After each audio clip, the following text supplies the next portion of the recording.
malu dan rasa bersalah ternyata seperti pohon yang semakin bertumbuh terus-menerus dan sulit untuk dicabut jika kita simpan dengan membenarkan kesalahan itu dalam hati kita. Oleh karena itu, tebanglah rasa malu dan bersalah dengan memohon pengampunan Tuhan yang dapat kita peroleh dengan memahami firman-Nya. Kita berdoa. Damai sejahtera Allah yang melampaui segala akal kiranya memelihara hati dan pikiran kamu sekalian di dalam nama Tuhan Yesus Kristus. Amin. Jemaat Tuhan, Renungan HKBP Resort Sutoyo, Kamis 16 Juni 2022, tertulis di Mazmur 51 ayat 3. Demikian dikatakan, kasihanilah aku ya Allah, menurut kasih setiamu. Hapuskanlah pelanggaranku, menurut rahmat-Mu yang besar. Di dalam bahasa Batak dikatakan, asima roham diau ale de Batak, hobar tu denggan ni basam. Sese sama aka pangalosyukku, hobar tu gorang ni asi ni roham. Demikian firman Tuhan.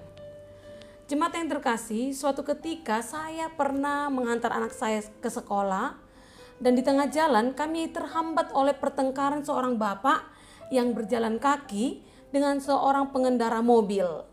Si bapak itu marah dan menyalahkan si pemilik mobil karena ia hampir tertabrak ketika ia menyeberangi jalan. Sedangkan si bapak itu tidak sadar bahwa ia juga bersalah karena ia menyeberang jalan di tempat yang tidak tepat. Keduanya terus saling menyalahkan. Orang-orang pun datang dan melerai mereka dan berusaha mendamaikan kedua belah pihak. Namun mereka tetap berusaha mencari kebenarannya masing-masing. Dan hal itu mengakibatkan kerugian bagi banyak orang. Contohnya seperti saya, terlambat jadinya mengantarkan anak saya. Kejadian itu memperlihatkan betapa tidak mudahnya untuk mengakui kesalahan diri sendiri. Orang lebih mudah menyalahkan orang lain dibandingkan melihat dan mengakui kesalahan diri sendiri. Memang butuh kerendahan hati untuk bisa mengakui kesalahan yang telah kita lakukan. Mazmur pasal 51 ini berisi pengakuan dosa dari Daud. Ketika Nabi Nathan menegur dan membeberkan dosa keji yang ia lakukan, yaitu melakukan perzinahan dan juga pembunuhan. Bisa kita baca di 2 Samuel 2 ayat 1-14. Daud, orang yang takut akan Tuhan, dengan sengaja telah melakukan perbuatan dosa. Dan melalui Mazmur yang ia tulis ini, Daud menyatakan penyesalannya dan dengan sungguh-sungguh memohon pengampunan kepada Tuhan agar keselamatan, kemurnian hatinya, kehadiran Tuhan serta sukacitanya dipulihkan sepenuhnya. Daud rindu memiliki hati yang tahir atau murni, yang membenci segala bentuk dosa serta roh yang terus diperbarui supaya tetap teguh. Jika kita menelusuri riwayat kehidupan Daud, sesungguhnya banyak keunggulan dan prestasi Daud yang menunjukkan bahwa dia adalah sosok pribadi yang memiliki hati yang berkenan kepada Tuhan. Tapi sehebat-hebatnya manusia, suatu saat bisa saja jatuh dalam dosa. Daud pun demikian. Namun sebagai pribadi yang dekat dengan Allah, Daud memiliki hati yang lembut dan dapat menerima teguran Tuhan melalui Nabi Nathan. Terlebih tentang dosa-dosa yang telah dia perbuat. Daud pun sadar akan pelanggarannya. Dia merasa memang dirinya belum sempurna. Setiap hari masih senantiasa bergumul dengan dosa-dosanya. Daud pun dengan jujur dan rendah hati mengakui kejahatan dan dosanya kepada Tuhan. Dan ia tidak mencoba untuk membela dirinya. Dengan kerendahan hati, dia memohon pengampunan Tuhan atas dosa-dosanya. Ada beberapa hal yang dapat kita pelajari dari Daud.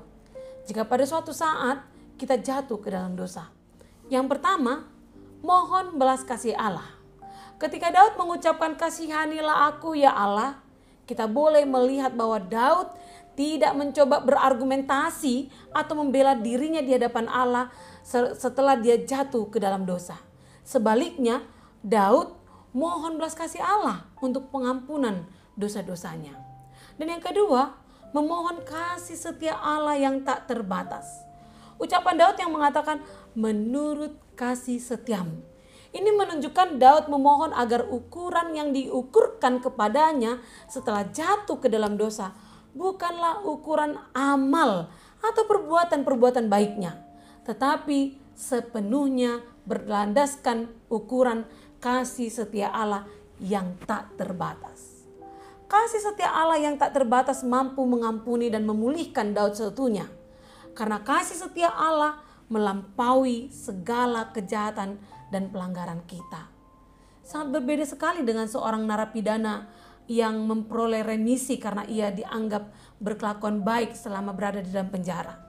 Kebaikan membuahkan pengurangan hukuman. Anugerah Allah bekerja sebaliknya. Dia mencurahkan anugerah justru karena kita durhaka dan tidak mampu memperbaiki diri kita dengan kekuatan kita sendiri. Oleh karena itu, dia berinisiatif memberikan pengampunan bagi setiap orang yang mengaku akan dosanya. Yang ketiga, yang dapat kita pelajari dari Daud adalah memohon pengampunan. Hapuslah pelanggaranku menurut rahmat-Mu yang besar. Daud tahu dan yakin bahwa hanya rahmat Tuhan yang besar yang dapat menghapuskan pelanggarannya. Artinya, tidak ada satupun perbuatan baik yang dapat kita lakukan untuk dapat membeli pengampunan dari Allah. Pengampunan dosa hanyalah oleh rahmat Allah yang besar itu. Sebab itu bila kita jatuh dalam dosa, mohonlah belas kasih Allah. Sebab kasih Allah yang tak terbatas selalu dapat memberi pengampunan.